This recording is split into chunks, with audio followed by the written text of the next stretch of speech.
Okay, guys, new day, different questions, office hours, solo edition, part two.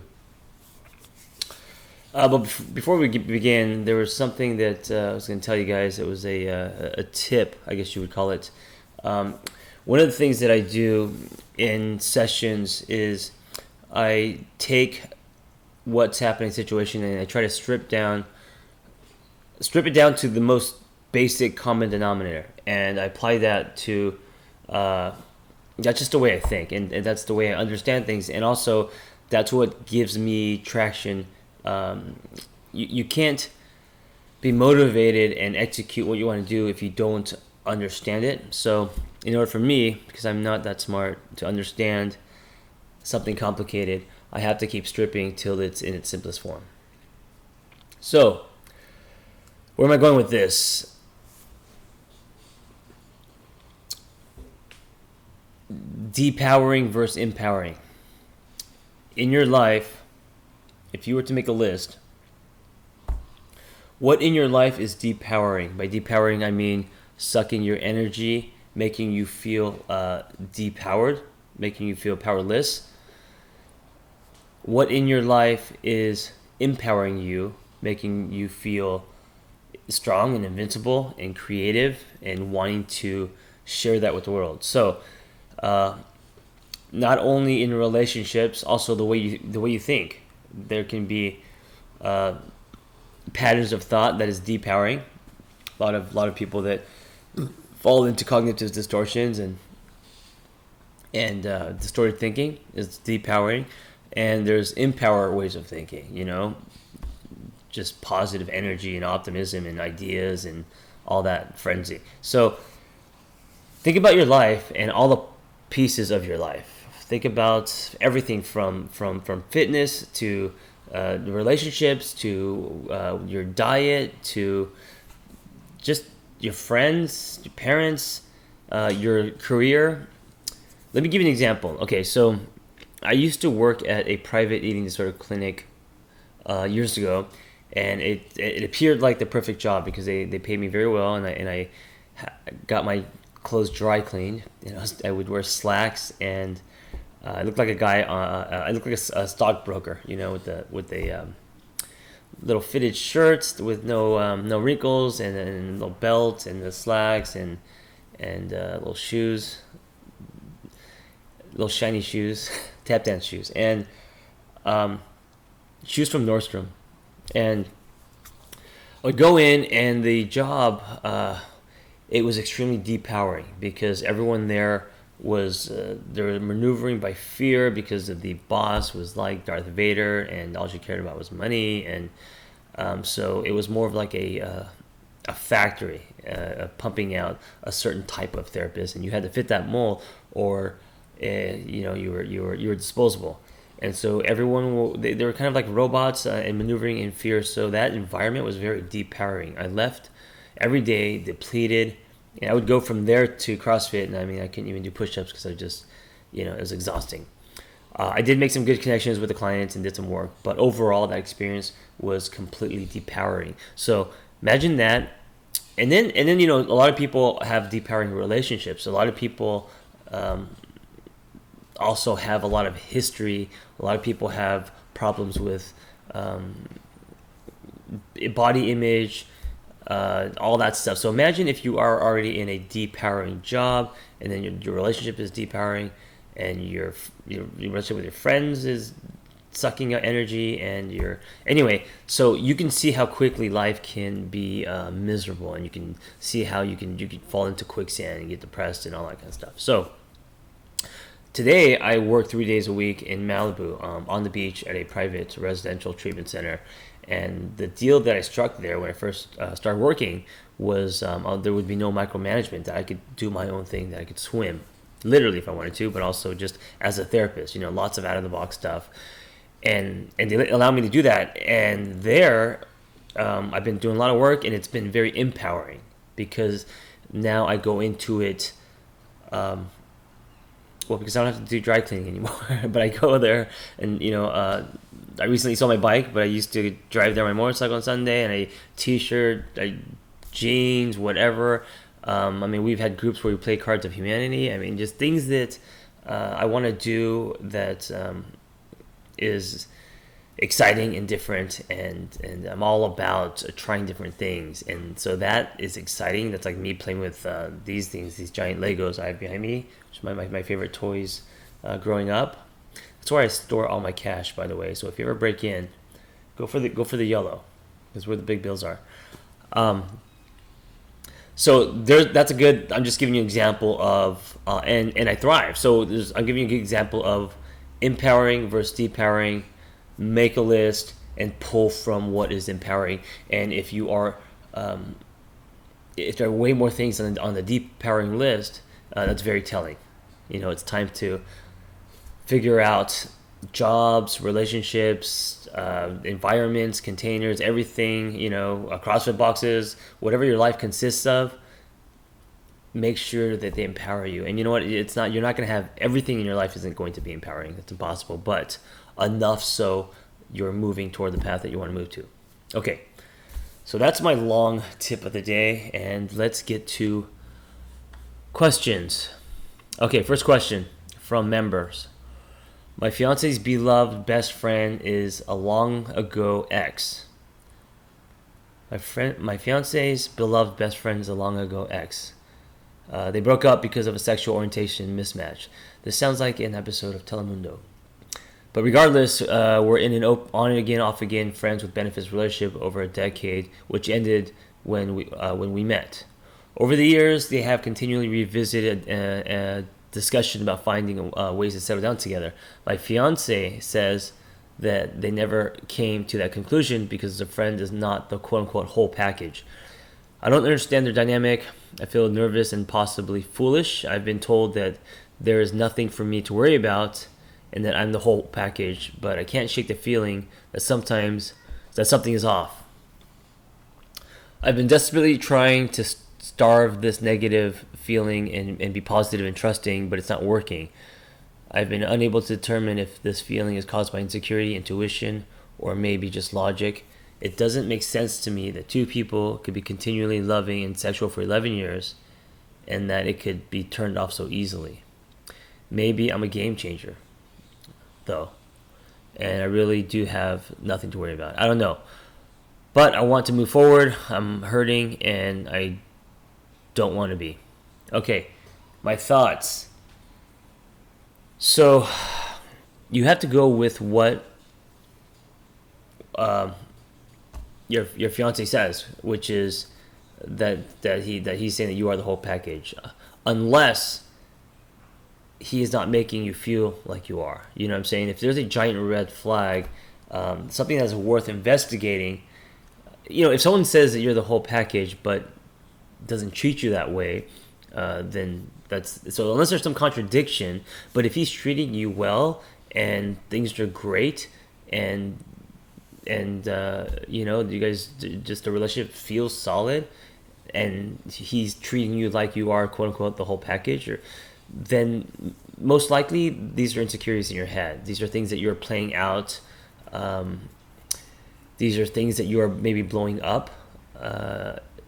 It's really unhealthy and unfair to dig into one's history and compare yourself to old relationships with the other person, because there's no point in that. You're going to get into your own head, and then all your insecurities are going to come up, and then you may get angry without even telling the person, and suddenly everything about that person bothers you, and then the person doesn't know what's going on, and then there's miscommunication and people start drifting. So unless you really feel that there's something going on, or unless you have proof, you just go with what the person told you, which is you are quote unquote the whole package, and you guys have a relationship, you know him well. Do you believe him? And is he proving that in action? And in the way that it makes you feel, the space that it creates for you. And if he is, then this is all your stuff that you should work out in, I'd say with the therapist. Okay, so that's one question. Question 2, I feel trapped. I work at a church, despite not being Christian. I'd be fired if they knew. and I can't stand it. There's constant gossip, lying, racism, judgment of anyone who is not up to their standards. It never would be obvious from the outside. Okay, I want to leave badly, but the pay is good even for the few hours I work, only 16 a week. And my boss is a friend who worked very hard to get me this job. My husband and I are stuck living with family due to low. My husband and I are stuck living with family due to low income, and I don't know how to justify leaving a job that makes me hate getting up in the morning when I have no backup to go to. We're already in a bad position. The stress of all of this sets off my anxiety attacks constantly. How do I unparalyze myself to be able to figure out a solution? Okay, this isn't a Christian or church thing. This is a job thing. And what I'm hearing is that it's funny that I told that story about my job. I've had many jobs that I hated. You are in a really shitty job, and it's causing you stress and anxiety attacks. And I think a lot of people get stuck in a job and they just stay in it because of fear of nothing else out there. And I understand bills and you got to put food on the table and pay the rent, but I don't think shitty jobs are worth it. If it's taking the quality of life, I mean, if it's draining you and giving you anxiety attacks, the solution isn't to go get pills or to address the anxiety. The solution is to find a different job. So is that possible? I don't know, depending on your situation, but I think you have to put in effort. You got to put that out into the universe. I don't know what that means. Getting resumes, finding out what you're passionate about, what job do you want, all that stuff. I've had jobs where, and I think I've said this many times, where I would go hide in the restroom until they found me. Yeah, we were talking in very adult, very mature, because it was just the worst job, and every minute felt like an hour, and I would come home just drained and discouraged. And then, of course, with that, if you're with someone, you're gonna then spill all that to them, and that's not good, and it's a bad pattern. So find a new job. Really, and the way you find a new job is to start exploring your passions. And maybe the point of this is for you to, maybe it's going to be a catalyst for you to explore things that you like and what direction you want to go to, and decide that, you know what, this job, it's over. I'd rather live on top ramen and find something that I love doing that pays less than do this. So think about jobs. I really believe, because I'm all about containers, jobs. We spend most of our life at our job. So if that is a toxic container, it's like being in a toxic relationship. Like if you're being verbally abused and there's character assassination or any kind of abuse, or someone's punching you in the face, you have to leave, and you can't be afraid of what's on the other side. You just have to leave, and then from there things will work out in the way they're supposed to work out. So if this job is that bad where it's causing you anxiety attacks, you should leave.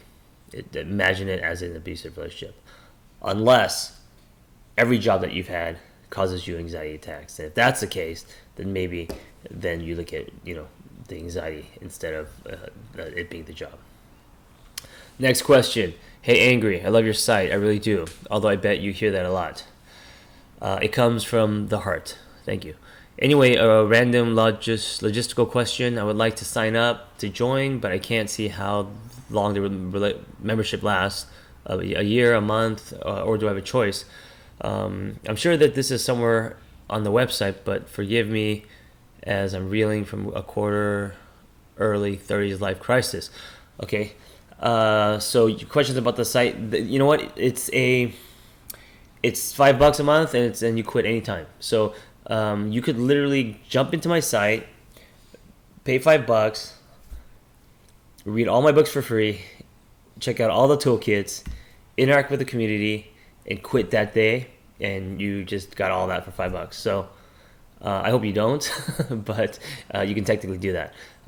There's no year, month. I just made it super simple. I thought about what I would do or what I would join, and I know relationship sites, membership sites are kind of a turnoff, because they're subscription based, and I know that I gotta pay this monthly fee. But I don't know, $5 donation. I think it's worth it if in that month something someone says, an email that I put out, something I write, or something in the community that you read. I really believe in the power of stories. Sparks something in you, and it challenges the way you think, or something. You get something out of it. That in itself is worth a lot more than $5. So to answer your question, yeah, you just jump in. It's $5 a month, and then if you quit anytime you want. By the way, when people quit, I make sure that they find a way, and they quit instantly. I'm not someone that gives people the runaround and tries to that's horrible. I wouldn't do that. So if someone's interested in canceling the membership, I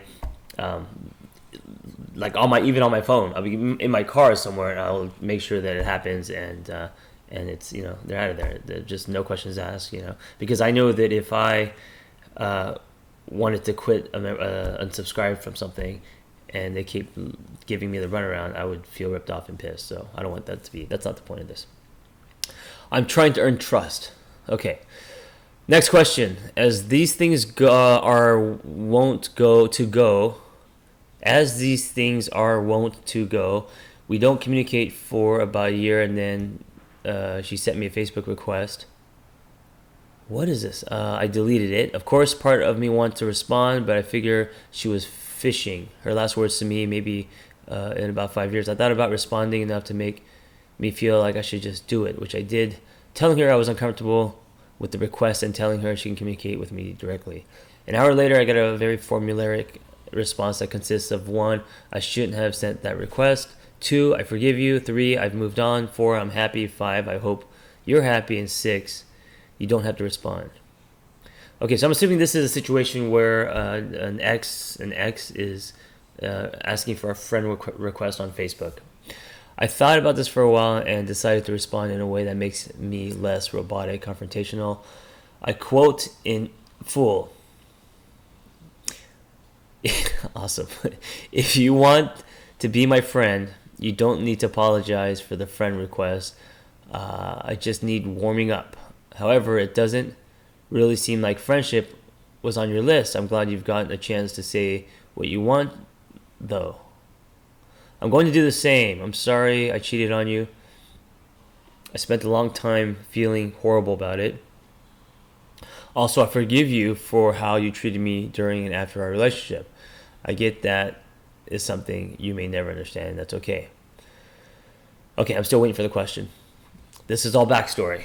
I guess I haven't fully forgiven her, and I know her well enough to guess that it would take some major events like her cheating on someone or having another serious relationship fail to prompt her to consider how I felt about our relationship.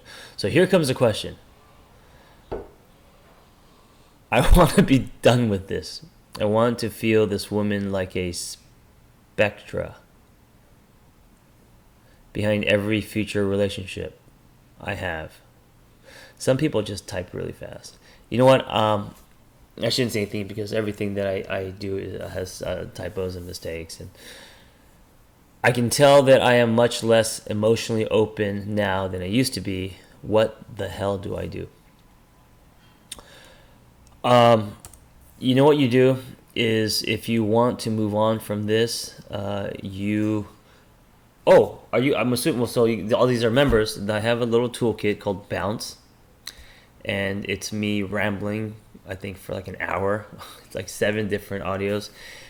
You need to listen to that, and if you want to move on, you have to move on, which means nothing on social media, no friend requests, no looking and seeing what's happening in their life, and you have strangers. You're connected to them in some way, and there's no space, there's no time to heal. Like you have to completely cut the umbilical cord in order for you to then start to move and grow. I don't believe in this like. We've been going out for 3 years, but we broke up, but we're just friends now, and we're gonna be friends. It's too complicated. You can't be friends, So you have to really move on, and the way you do that is to completely disconnect. So if people are sending friend requests, no, No friend request. It sounds like you need some kind of closure or something. I don't know what you need exactly, but it's something that I always tell everyone. This relationship has expired, like milk, and you have to look at it that way. And if you're done with it, you're done with it. And it's also not fair to the other person to engage and bring up situations, issues, and it's over, dude. Move on. Forgiveness doesn't have to be something done with someone else. Do you want to forgive this person? You could do it by yourself. You could do it on your own. It's an internal process. So if there is something, or if there's something in you that wants to reach out to her, that wants something, think about what that is. Because for some people, they can't get closure because they want something back. They want an apology, or they want to prove something. They want the ex to know that now they're doing well, or there's ego there or something. If you really want to move on, detach, know that this is expired, wish them well, throw love at them in that way, and move on with your life. And your energy shouldn't be on that. You should focus on your new chapter, whatever that's going to look like for you. Okay, guys, so that's it for today, and I know you're sick of seeing my face twice solo. Next time, I'll definitely invite my team and keep asking you questions. I feel caught up now, so thank you, and be well. Be great. Talk to you soon.